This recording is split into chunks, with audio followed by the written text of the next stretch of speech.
Invitamos a que se ponga en pie y vamos a decir que la única razón de nuestra adoración es Cristo Jesús. El rey David lo sabía y en el Salmo 86, versículo 11, traducción en lenguaje actual dice: Dios mío, yo quiero hacer siempre lo que tú ordenes.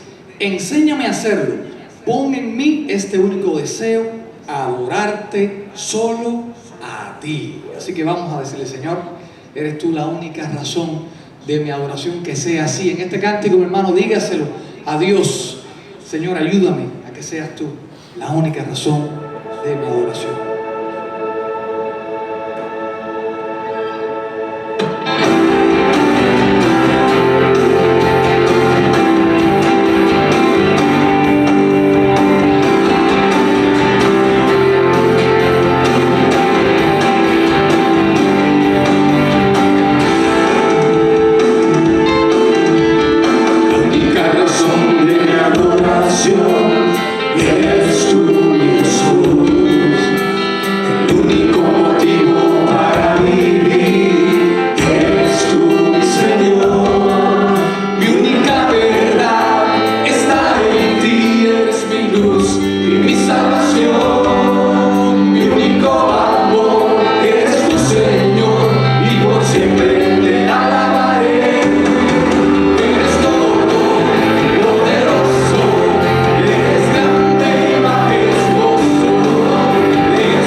La deportación de David, cuyo corazón era semejante al de Dios. Conforme, yo me buscaba un varón, dijo Dios, dicho por Dios, conforme a mi corazón. Y este hombre sufrió, en el estudio que hemos dado, yo dije que sufrió 2 deportaciones. Yo le voy a hacer la pregunta porque quiero andar rápido. La deportación del alma, cuando pecó, ¿qué se le deportó? El alma. Y la otra deportación es la que estamos estudiando ahora mismo, que ya estudiamos la del alma, ahora estamos estudiando la física de su cuerpo. David fue deportado, una deportación especial, porque fue, bueno, ahora están dando la oportunidad aquí de lo mismo. David hizo una autodeportación porque tuvo que huir. El rey poderoso tuvo que huir. El rey valiente tuvo que huir. ¿Y cuál fue la causa? Que ustedes tienen que tener presente. Hay 3 mensajes predicados que usted debe dominar. ¿Cuál fue la causa? El pecado. Muy bien. Yo tengo aquí, en esta hoja, en esta hojita, un resumen de las 3 prédicas anteriores, para calentar motores y que usted esté bien enfocado, sobre todo los que vienen por primera vez o los que han perdido uno que otro mensaje. Claro que no lo van a tomar todo, solamente es una introducción, es como un resumen, mejor dicho, y usted tiene que ir al internet. Esos mensajes están editados y están puestos allí en orden. La primera, la segunda y la tercera parte de deportación de David. Hoy vamos a estar viendo la 4ª parte, que fue donde nos quedamos la semana pasada. 4ª, ¿cómo se llama? Casa distante. La casa distante. Yo no sé cuántos se acuerdan de eso, pero ahí nos quedamos. Ahí nos quedamos. Yo voy a leer esto y usted atento. Lo leo y lo comento un poquito. Dice así, mucha atención. La historia de David desde su caída con Betsabé, fue una mujer de la cual él se enamoró, estaba casada y cometió adulterio con ella. Desde su caída quiere decir pecó, cayó en pecado, hasta su salida de Jerusalén es un camino, o sea, desde que pecó hasta ahora que estamos estudiando su deportación física, o sea, su salida de Jerusalén, y era el rey de Jerusalén, el rey de los israelitas. Desde su camino, desde su salida de Jerusalén es un camino marcado por pecado. Todo lo que pasó fue por causa de ¿qué? Y la vida de él quedó marcada, cada hecho, cada situación por pecado. La estoy resumiendo aquí. Arrepentido, porque se arrepintió, se arrepintió David, y todos tenemos que arrepentirnos. Si usted es cristiano de verdad, cada rato se arrepiente. O sea, es marcada por pecado, arrepentimiento, juicio. Dios hizo juicio. Dios puso disciplina. Dios pone disciplina. Dios, disciplina sinónimo de castigo, para que tú te endereces y yo me enderece y David se enderece. ¿Me entiendes? Así que arrepentimiento, juicio, pecado, arrepentimiento, juicio, dolor familiar. Ahora el profeta Natán, que fue el que Dios mandó cuando David hizo todo lo que hizo, cometió crimen, cometió adulterio, hizo todo lo que hizo, mandó al profeta. Y el profeta le dijo, de la familia tuya van a salir tus problemas. Y la espada que vas a sufrir es la de tu propia familia. Juicio, dolor familiar y traición. Un hijo lo traicionó. Y autodeportación forzada desde Jerusalén, ¿sabes hasta dónde? Hasta un desierto. Para el desierto. El peor lugar donde se puede mandar a la persona. Eso le pasó a David. Dice la palabra no, dice mi resumen aquí. Después de tomar a la esposa de Urías, ese fue un general de ejército que él lo engañó, y provocar la muerte de este, él mismo la provocó para quedarse con la mujer. David es confrontado por el profeta Natán, y aunque se arrepiente, las consecuencias, ahí viene el juicio, la disciplina, las consecuencias empiezan a manifestarse en su casa, en su familia. Uno de sus hijos viola a una media hermana, tenía 8 esposas, demasiadas esposas, ya lo estudiamos en las cuestiones anteriores, en el mensaje anterior. Uno de sus hijos viola a su hermana, el otro asesina en venganza el hermano completo de esa muchacha, y ese mismo hijo, Absalón, que se exilia al norte, a casa de su abuelo que era un rey, termina rebelándose contra él. El hijo rebelándose contra quién? Contra David. El rey que había conquistado gigantes enemigos, ahora es herido por los conflictos internos de su familia, que nacieron de su propio pecado. Finalmente, el hombre, conforme al corazón de Dios, se ve obligado a autodeportarse y abandonar Jerusalén, cruzando el arroyo de Cedrón y deteniéndose en la casa, ¿qué cosa? Distante. Vamos a detener un poquito, vamos a hablar un poco de esto. Esta va a ser una palabra clave aquí. La palabra clave de este mensaje, ¿cómo se llama? La casa distante. Para que usted no lo olvide. Yo he pasado en mi vida por varias casas distantes. Usted, sin saberlo, los ha pasado conmigo. Porque esta casa distante, ese nombre, solo aparece en la Biblia. 17 del segundo de Samuel, que nos quedamos ahí la semana pasada, si usted se acuerda. Casa distante. Y vamos a ver ahora mismo qué es eso. Dice que allí, esa casa distante, es un lugar cargado de simbolismo. ¿Escuchó? Es simbólico. hablar aquí es la simbología de una realidad. La simbología de la realidad de quién? De David. Y la simbología de la realidad de muchos. Entre ellos yo pienso que ustedes y yo. Allí se detiene el rey humillado. Yo le invito a abrir su Biblia en 2 de Samuel. Y si no trajo la Biblia, que la debe traer, porque esa es la espada. Esa es la espada del cristiano. La espada de dos filos, dice, ella misma se llama así, la espada de dos filos, la palabra de Dios. Nosotros nos quedamos la semana pasada, capítulo 15, correcto. Ahí en el capítulo 15, en el verso 17, vamos a comenzar leyendo. ¿Está conmigo? ¿Qué cita es? 2 Samuel 15, 17. Pero usted lo tiene ahí listo, pero yo lo tengo aquí en pantalla. Mire bien. Ahí está el 17.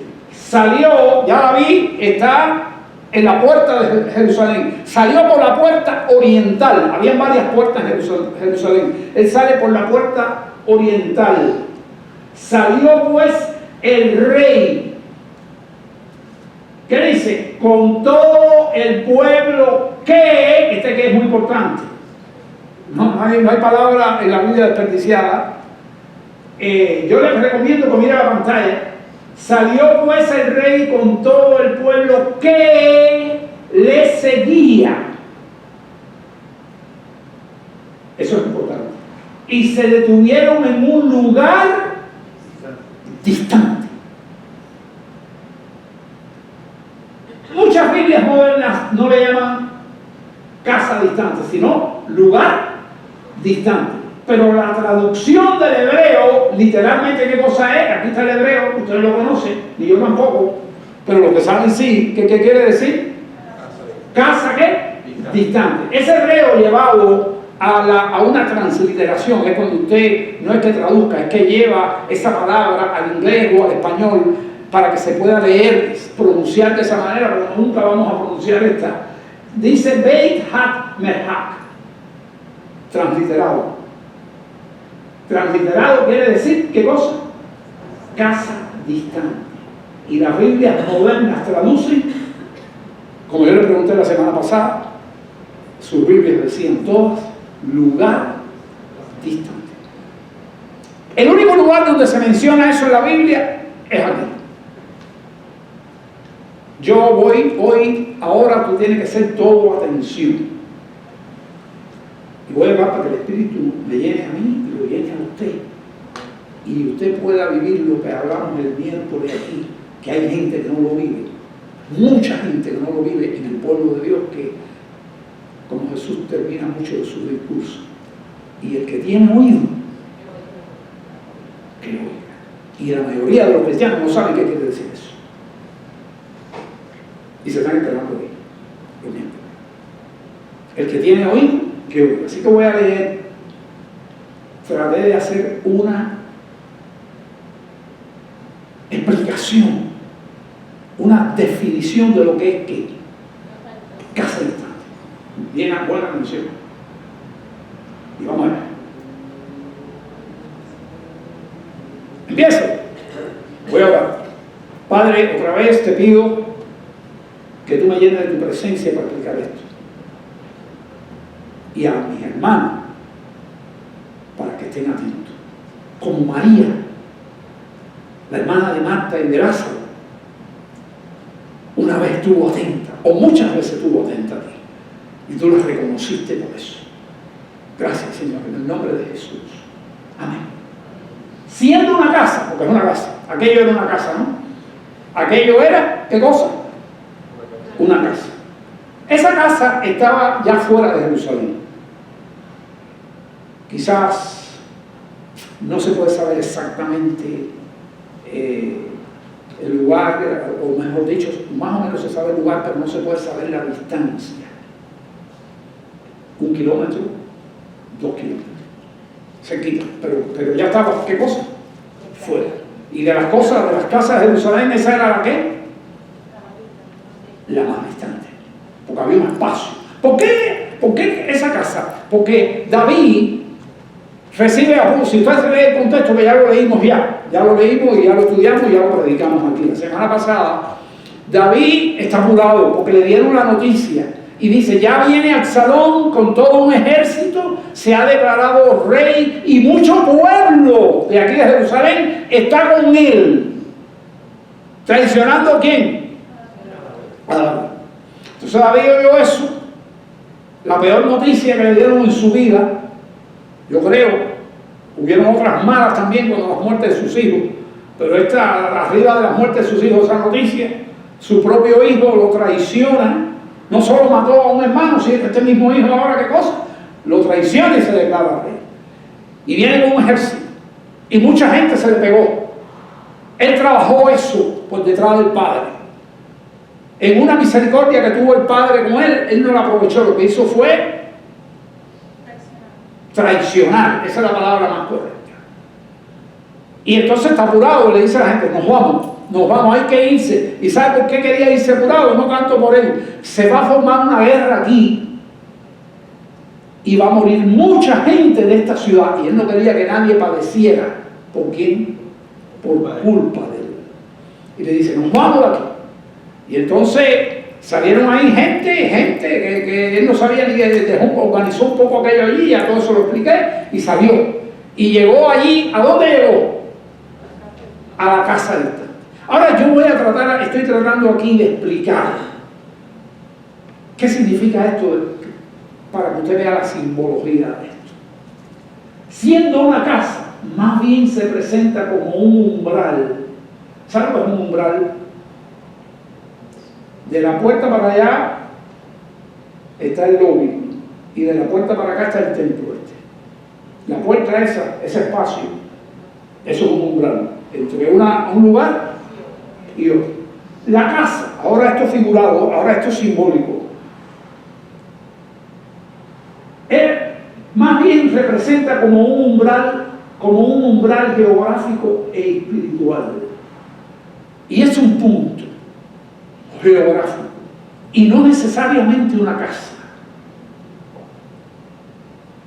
¿Se está dando cuenta?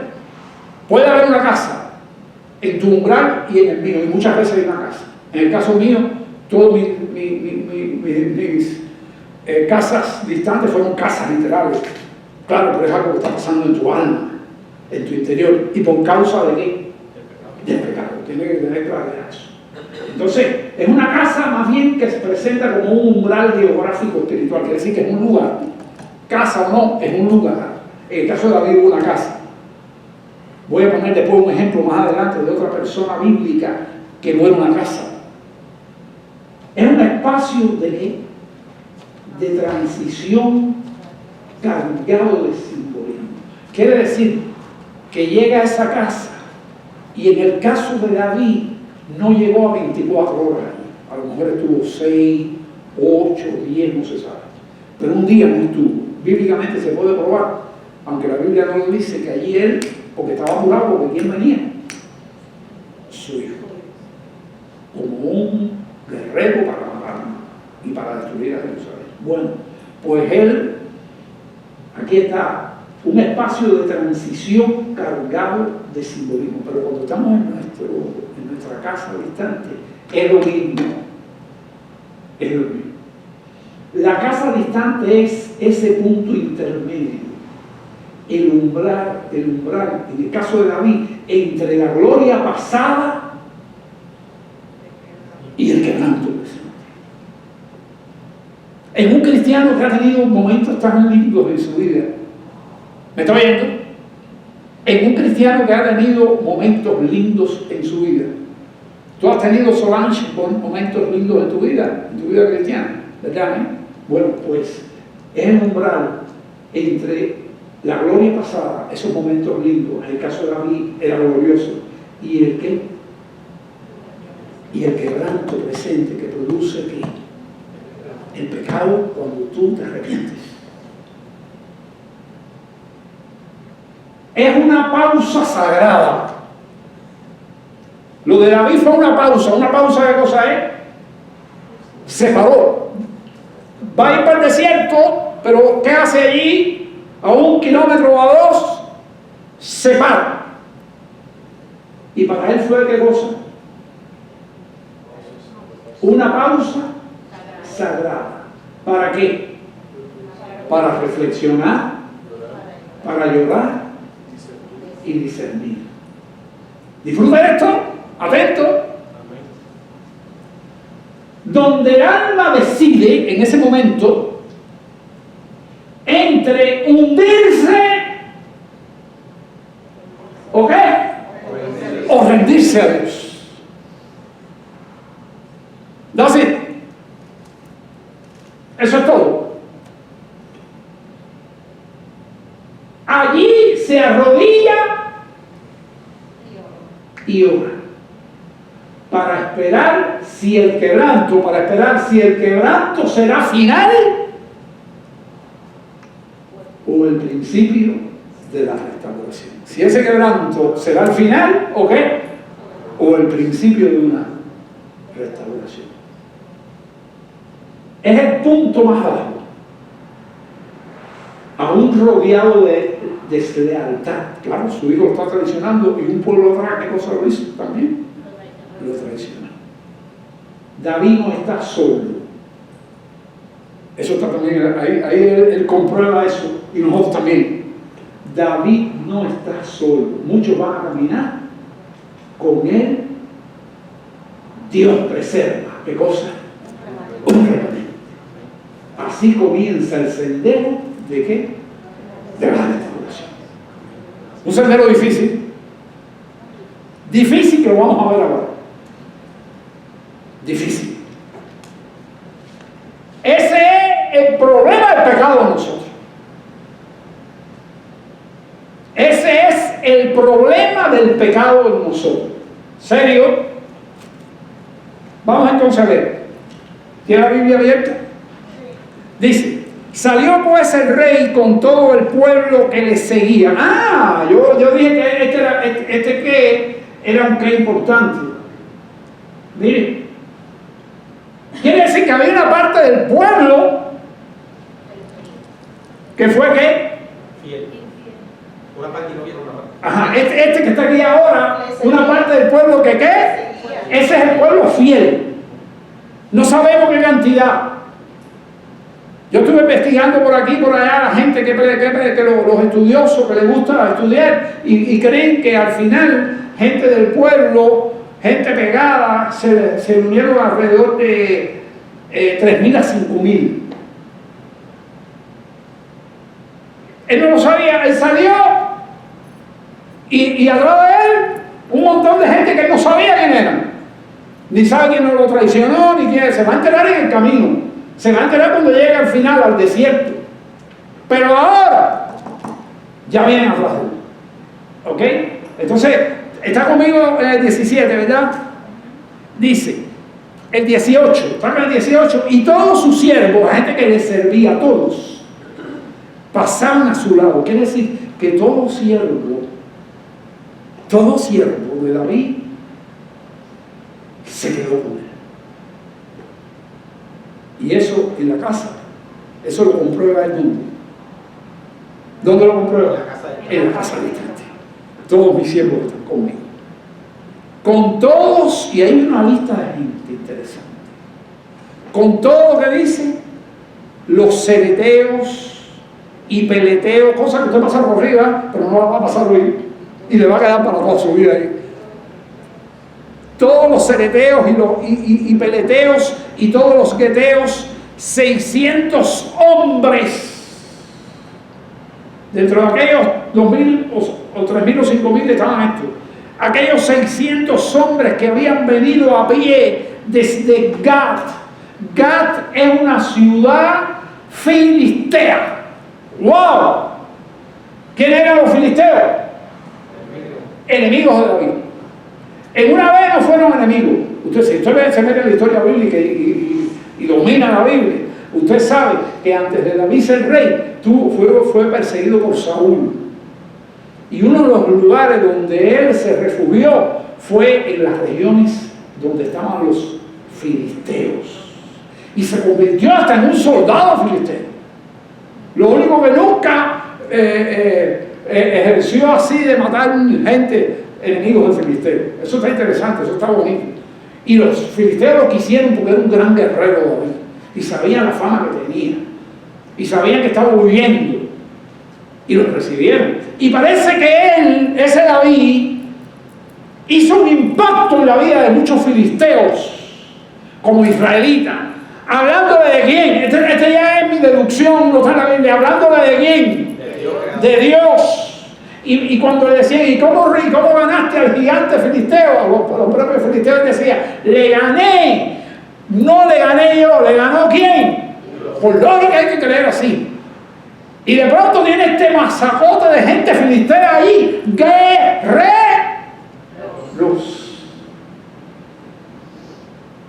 de diferentes ciudades, filisteos, celeteos, peleteos y todos los geleteos, 600 hombres de David que habían venido a pie desde Gad. Dese cuenta. Ahora, por eso yo le digo que ese texto usted le pasaba por adelante, pero hay que analizarlo bien. Dese cuenta.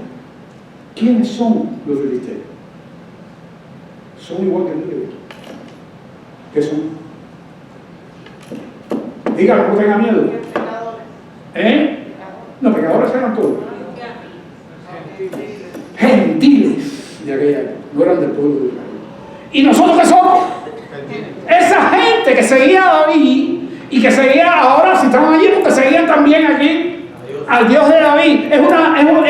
Ellos todos esos 600 y muchos más, estaban representándonos a nosotros futuramente, pasadamente, que íbamos a salir en el futuro, la iglesia de Dios. Ese texto es importante. No puede caminar rápido por la Biblia. Cuando usted lee ese texto le va a bendecir ahora. Porque eso, ¿qué cosas son? ¿Eran qué? Iglesia de Dios, gentiles que habían abrazado la fe de David. Aleluya. Es que sí, ustedes están pasmados, pero digo un aleluya. Yo estoy aquí arrebatado. Usted tiene que estar arrebatado en el banco sin el Espíritu de Dios adentro.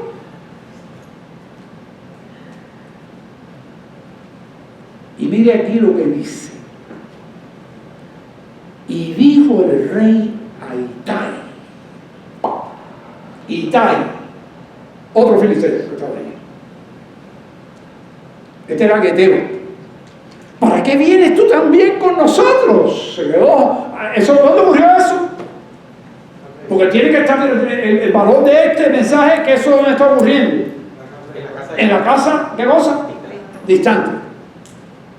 Y le dijo allí en la casa distante, estoy en el 19, y dijo el rey a Itai Geteo, ¿para qué vienes tú también con nosotros? ¡Vuélvete! ¿Le está mandando para atrás? Fíjate qué clase de hombre este. En vez de decir, y yo creo que es verdad, no está pensando tanto en él como en Itai. En vez de decir, este se va a meter como un rey que no puede hacer nada por él, ya yo me voy, yo estoy viviendo, ¿qué hace este hombre aquí? ¿Le está diciendo eso, no? ¡Vuélvete para atrás! Voy a leer diciendo, y dijo el rey a Itai, ¿para qué vienes tú también con nosotros? Vuélvete y quédate con el rey. ¿El rey quién es? El hijo de él. Porque tú eres extranjero, es un gentil, y desterrado, fue desterrado de su tierra. También de tu lugar, fuiste desterrado también de tu lugar. Ayer viniste, le dice David, llevaba un día nada más con David. Y he de hacer hoy que te muevas para ir con nosotros. No veía David justo eso. En cuanto a mí, yo me iré a donde pueda. David iba a ver dónde lo llevaban. A donde pueda ir. Tú, vuélvete y haz volver a tus hermanos, la gente que viene con él. Y Jehová te muestre amor. Fíjate cómo le está hablando al filisteo. Y Jehová te muestre amor y fidelidad. En todos esos textos que hemos leído, usted tiene que darse cuenta que esa es la iglesia. ¿Me está oyendo? No puede pasar rápido por ahí. Y si no le da alegría, busque a Dios. Si no le da emoción, busque a Dios. Ahora voy a leer un texto tremendo. La respuesta de aquí, de Itai. Esto es contundente y por eso la tengo hoy. Mire para acá. Y respondió Itai al rey diciendo: vive Dios y vive mi señor el rey. ¿Sabe lo que está diciendo eso? ¿Qué quiere decir eso? Usted no se da cuenta qué quiere decir eso. Vive Dios y vive mi señor el rey. Son juramentos. Eso es un juramento. Perfecto. Eso es una juramentación de palabra. Como diciendo, si yo no cumplo lo que voy a decir ahora, que Jehová me mate. Está dando un juramento, está diciendo al rey algo que le va a alegrar. A veces, en la casa que distante también, ¿qué cosa hay? Alegría. Por lo menos no lo alegra, pero lo sostiene. Cosas así nos sostienen. En las casas distantes nuestras siempre va a haber gente que nos va a sostener. Que puede a veces ser hasta impíos. Gentiles, estoy hablando ahora de la modernidad de nosotros. Así que está diciendo una cosa solemne, como un juramento. Para muerto, para vida, donde mi Señor el Rey estuviere, allí estará también tu siervo.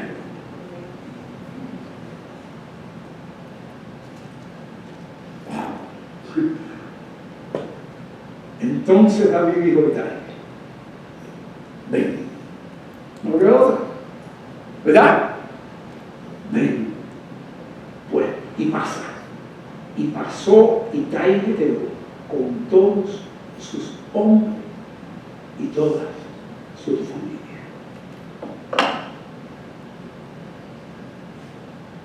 Aquel hombre acababa de salir de una tierra. Si se quedaba en Jerusalén, ese Itai, claro que Absalón lo iba a recibir allí. Porque a Absalón le hacía falta también gente. Tengo audio. Al Absalón le hacía falta gente. Pero no.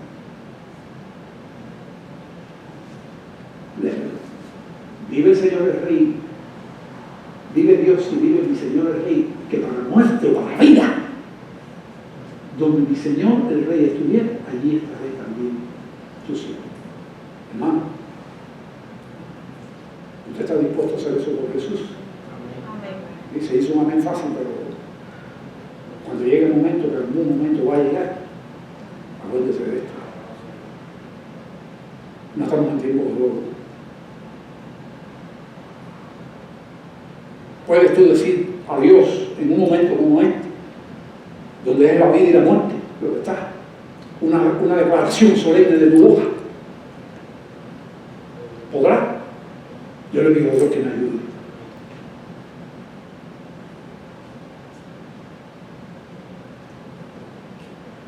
Terminamos con David. Ahora yo voy a hacer otra cosa más. Ahora vamos a ver otro caso en la Biblia. Pero antes de ese caso, yo le voy a hablar aquí de un caso real de nuestra iglesia. ¿No yo? Interesante eso, ¿no? Y le voy a pedir a la persona que se ponga de pie.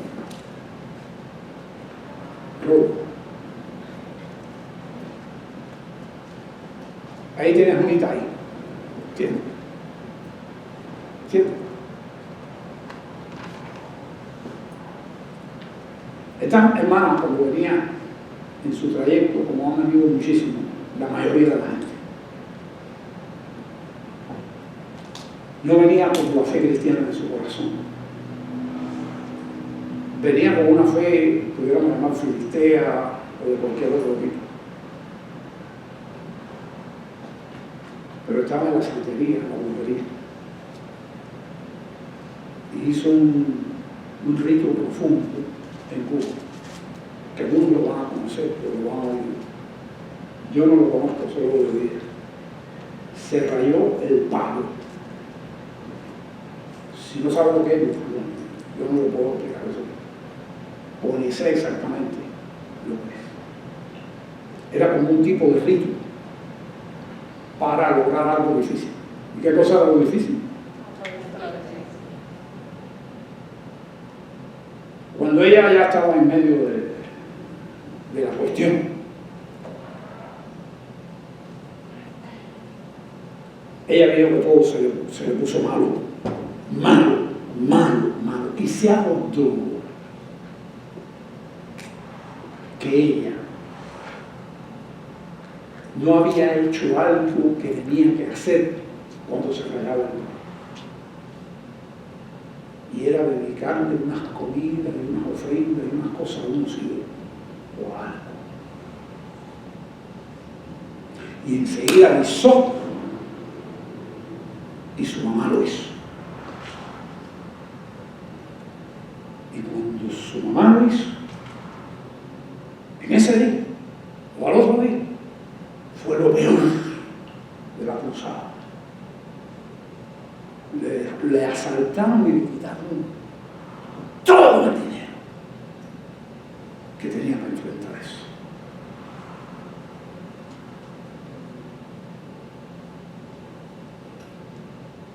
Ahí comienza, ¿sabe qué?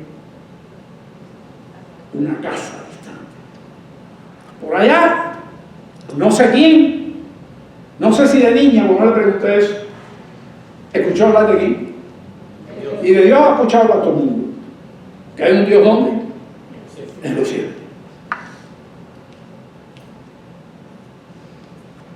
Y se arrodilló, se fue. Dice que la casa donde estaba era una casa larga. Esa era su casa donde estaba, muy distante. Y allá en el patio de la casa le dijo al esposo: voy a orar. Y el esposo dijo: también. Y se arrodilló y oró a Dios. No me vio orar, pero todo lo que ella tenía con ella, ¿qué hizo? ¡Fuera! ¡Fuera! Y lo botó. Si quieres, habla con ella. Un día lo voy a poner a ella para mí.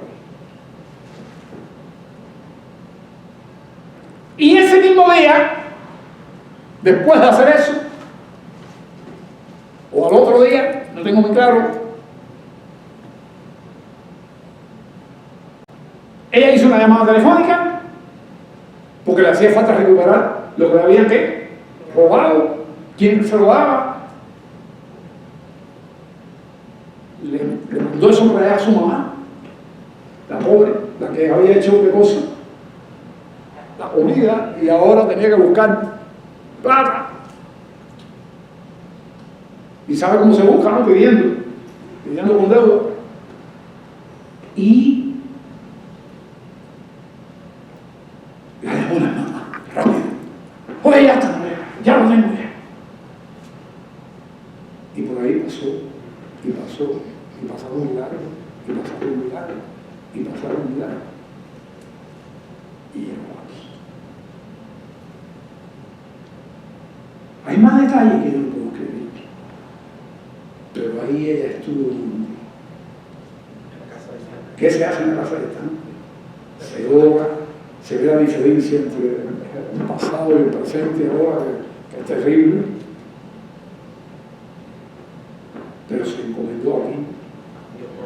Lo interesante es que Dios estaba con David en la casa distante. Y en nuestras casas distantes, ¿quién está con nosotros? Dios también. Y aunque ella no había recibido a Cristo como su Salvador, ella estaba invocando aquí, con un corazón sincero, contrito y humillado y arrepentido, aquí, al Dios de los cielos.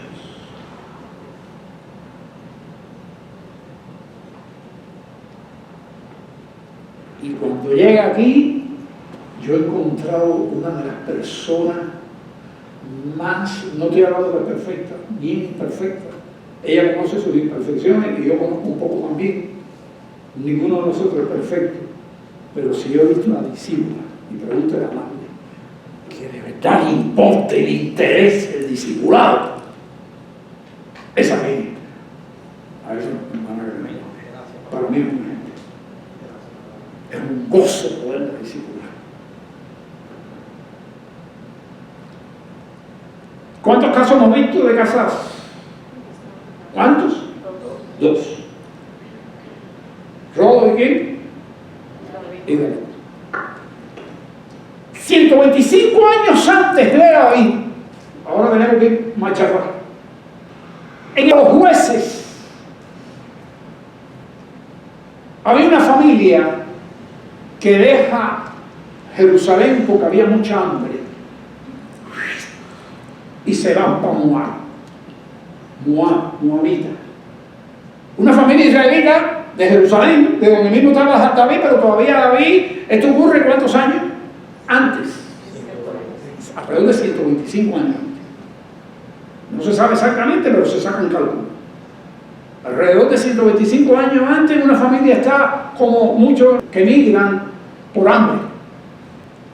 Y llegó a Moab. Y los moabitas los recibieron allí trabajaron.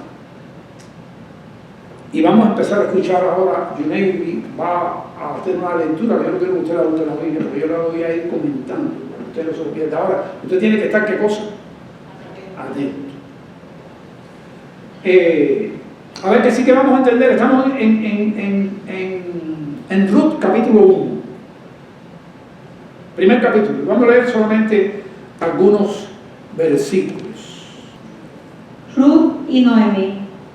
Aconteció en los días que gobernaban los jueces que hubo hambre en la tierra, y un varón de Belén de Judá fue a morar en los campos de Moab, él y su mujer y 2 hijos. La familia completa. Familia completa, ¿te estaban yendo de dónde? ¿De Q? No, ¿qué de Q? ¿De Jerusalén para dónde? A Moab. Con familia entera, dale. El nombre de aquel varón era Elimelech y el de su mujer Noemí, y los nombres de sus hijos eran Malón y Kelión, efrateos de Belén de Judá. Llegaron pues a los campos de Moab y se quedaron allí. Se quedaron. Sí. Y murió Elimelech, marido de Noemí, y quedó ella con sus 2 hijos, los cuales tomaron para sí mujeres moabitas. El nombre de una era Orfa y el nombre de la otra Ruth, y habitaron allí unos 10 años. 10 años allí, hermano. ¿Cuánto llevan 10 años aquí? ¿Ves? Un poquito. 10 años estamos ya. Ya habían asentado su vida, pero empezaron a ocurrir estas cosas que ocurren. Yo no voy a hablar aquí de pecado. No sé si es un pecado, Dios sabe lo que hace, Dios sabe lo que está pasando, ¿no? Pero es duro todo lo que está pasando en este exilio, ¿verdad? Y murieron también los 2, Malón y Kelión, quedando así la mujer desamparada de sus 2 hijos y de su marido. Entonces ya, 3 viudas. ¿Sabe que en la época pasada las viudas era la gente que de verdad cuando se quedaban sin nadie que las pudiera ayudar? Porque no era el tiempo de hoy que la mayoría de las mujeres trabajan. Las mujeres si iban a trabajar tenían que ir a trabajos difíciles, no se lo querían dar, querían abusar de ella, etcétera, etcétera. Y no era, yo siento que aquí no tengo mucho odio, no sé si es aquí la mía. Así que es así. Estaban aquellas mujeres y dice el 6, ¿no? ¿Qué dice el 6?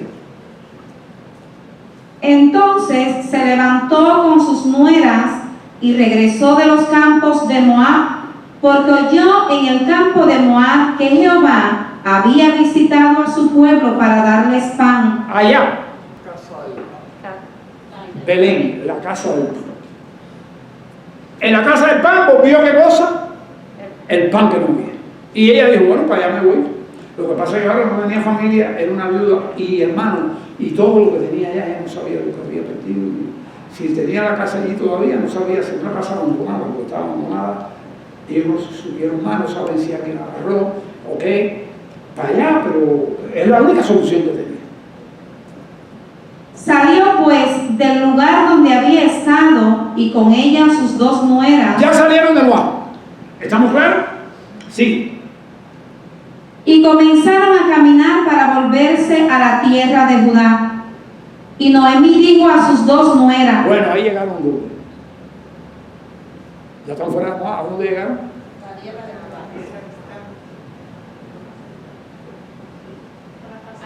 A la casa distante.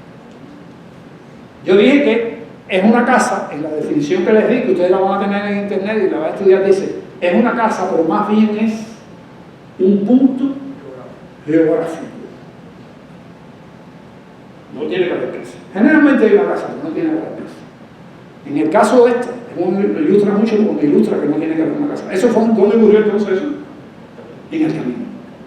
Más o menos igual que David, 1 kilómetro, 2 o medio kilómetro, pero ya fuera. Y allí se quedó. Yo me imagino que en el camino pensó algo, no sé qué hacen estas mujeres conmigo, qué puedo hacer yo con ellas allá. Son enemigas, los israelitas repelían a los extranjeros, los moabitas eran, ¿qué cosa? Enemigos de los israelitas. Y obviamente los israelitas también de quién? De los moabitas. Ella pensaba en esa mujer. Salió pues del lugar donde había estado y con ella sus dos nueras y comenzaron a caminar para volverse a la tierra de Judá. Y Noemí dijo a sus dos nueras: andad, volveos cada una a la casa de su madre. Jehová haga con vosotras misericordia, como la habéis hecho con los muertos y conmigo.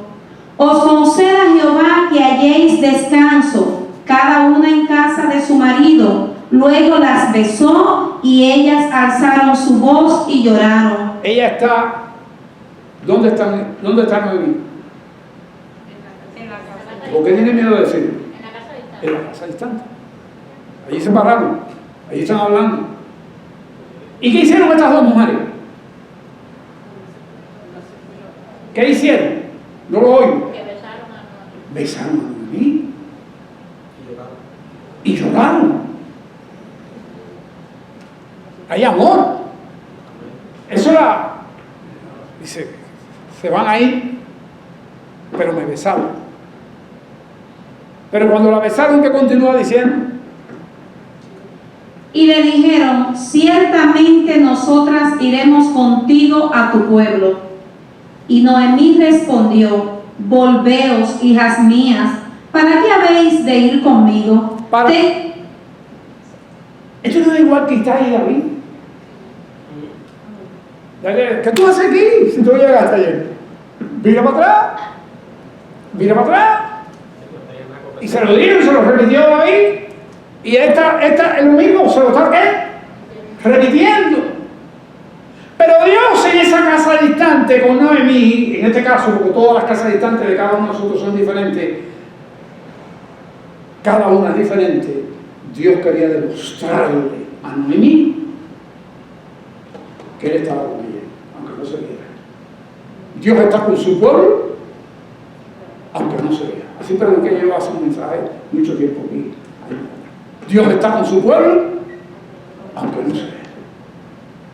Entonces, las dos la besaron y las dos le dijeron ¿qué? No, seguimos contigo. Continúa. ¿En qué número estás? 11. Y Noemí respondió: volveos, hijas mías, ¿para qué habéis de ir conmigo? ¿Tengo yo más hijos en el vientre que puedan ser vuestros maridos? Volveos, hijas mías, e idos, porque ya yo soy vieja para tener marido, y aunque dijese, esperanza tengo, y esta noche estuviese con marido, y aún diese a luz hijos, ¿habíais vosotras de esperarlos hasta que fuesen grandes? ¿Habíais de quedaros sin casar por amor a ellos? No, hijas mías, qué mayor amargura tengo yo que vosotras, pues la mano de Jehová ha salido contra mí. Ahí. Volvió. David hizo lo mismo. Oye, Yo voy a ir, no sé a dónde, pero tú quédate ahí con el rey, que tú has pasado mucho trabajo ya. Bueno, hubo insistencia de parte del rey David, hubo insistencia de parte de Noemí. ¿Y qué dice el 14? Y ellas alzaron otra vez su voz y lloraron. Y Orfa besó a su suegra, mas Ruth se quedó con ella. Ahí está. Mas Ruth le dijo, te beso, pero yo le pregunto, ¿a quién representa Ruth de la gente que vimos con David? ¿A quién representa? Itai y a todos los demás, que eran qué. ¿Y ella qué cosa es? Gentil. Aquí tenemos una gentil, aquí tenemos una representante de la iglesia.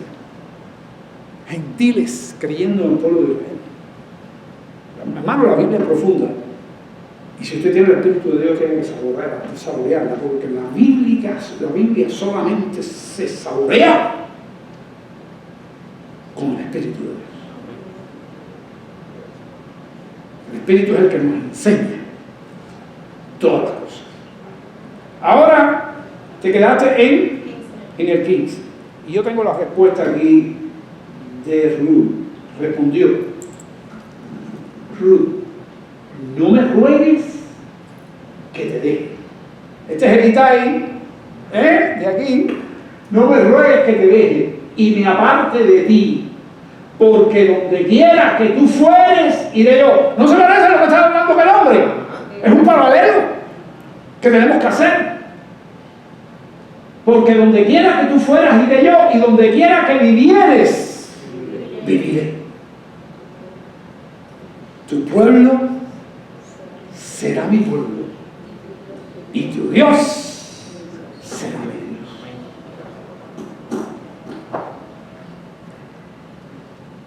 Una Itai mujer, o una Noemí allá hombre, Itai. Donde tú murieres, Itai también habló de vida y muerte. Donde tú murieres, moriré yo, y allí seré sepultada. Así me haga Jehová y aún me añada. ¿Qué cosa es esto? ¿Qué quiere decir así me haga Jehová y aún me añada? Juramento. Tienes que aprender a descubrirlo. Eso es como diciendo, si yo no hago lo que te estoy diciendo que Jehová haga conmigo, el peor de los castigos. ¿Igual que quién?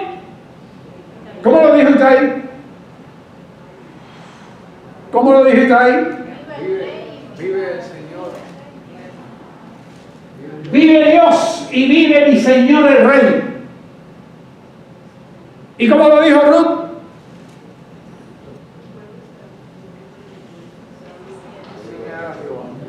Así me haga Jehová y aún me añada que solo la muerte hará separación entre nosotros. Aquí está el juramento. Y no es un juramento que yo digo juro, eso es una frase juramental. Y viendo Noemí que estaba resuelta, es lo mismo. Y viendo a David que estaba resuelto, le dijo, ¿qué le dijo? Ven. Resuelta ir con ella, no dijo más. Hermano, lo que hemos visto aquí hoy, yo he llorado preparando esto, me he gozado, lo he comentado con mi esposa, porque así preparo, descubro cosas. Y quiero dejarle esta palabra que redacté como una conclusión final. Terminamos el mensaje. Hexemaní. ¿Qué cosa es Hexemaní? Fue donde Jesús tuvo su casa, y allí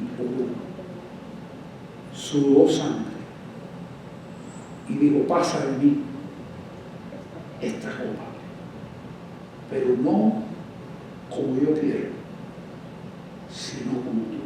Porque estaba viviendo como hombre, Dios hombre, 100% hombre y 100% Dios. No crea por ahí que Jesucristo era mitad un ser y Dios, no, era 100% hombre, todos los dolores, todo lo que... y 100% Dios. En ese Getsemaní, él hace una caminata igual que David. Mira, David salió de Jerusalén. David fue al valle de Cedrón. Del valle de Cedrón, primero fue a la casa distante, y de la casa distante, que está mismo al lado del Cedrón, que es un arroyo y una tierra que hay allí, el Cedrón. David fue en dirección al desierto y Jesús, contrario, caminó desde Getsemaní al Valle de los Olivos, al Cedrón, y a entrar en Jerusalén por aquí. Él entraba, no estaba deportado, entraba, ¿para qué? Pero era el mismo camino al revés, para morir. Y David salía huyendo. Pero ya Jesús, antes de venir a esta tierra, porque acuérdense que Jesús es el que ejecuta todas las cosas, es el verbo de Dios.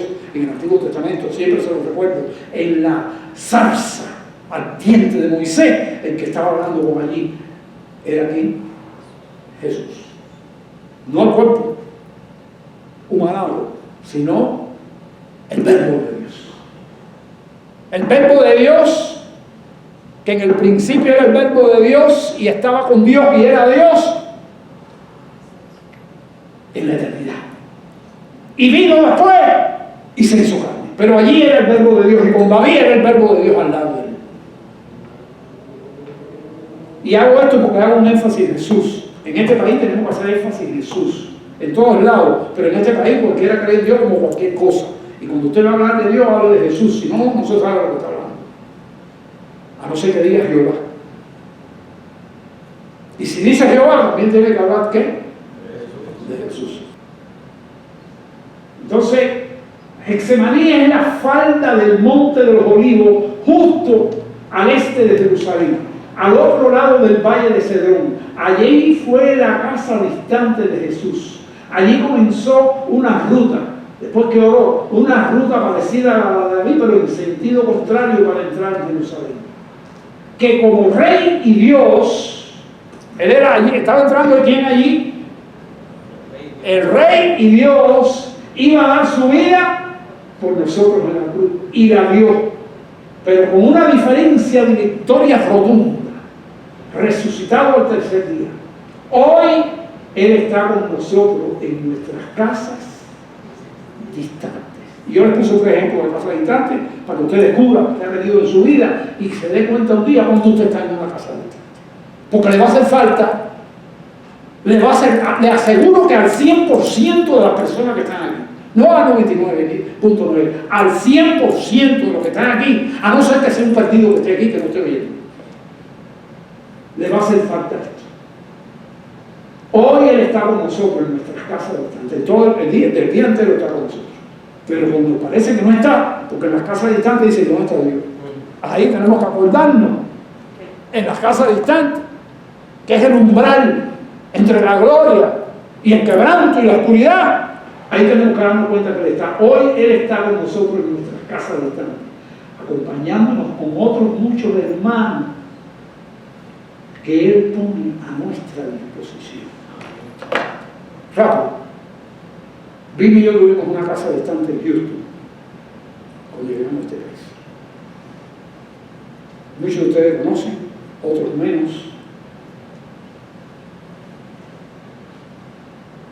Pero yo, predicando este mensaje, lo consulté con Vilma, hablamos de nuestra casa distante, de lo que sufrimos, de los perdón que le pedimos a Dios. No pensábamos que Dios nos iba a restaurar. Tenía una iglesia en Santa Clara que era 10 veces el tamaño de la Houston. Y la mejor casa pastoral que tenían los primos nuevos. La convención a nivel nacional en Cuba.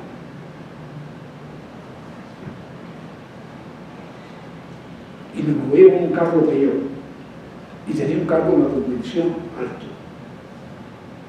Cuando nos vimos cerrados ahí, sin hablar inglés, los hermanos de la iglesia allá llorando y nosotros llorando aquí.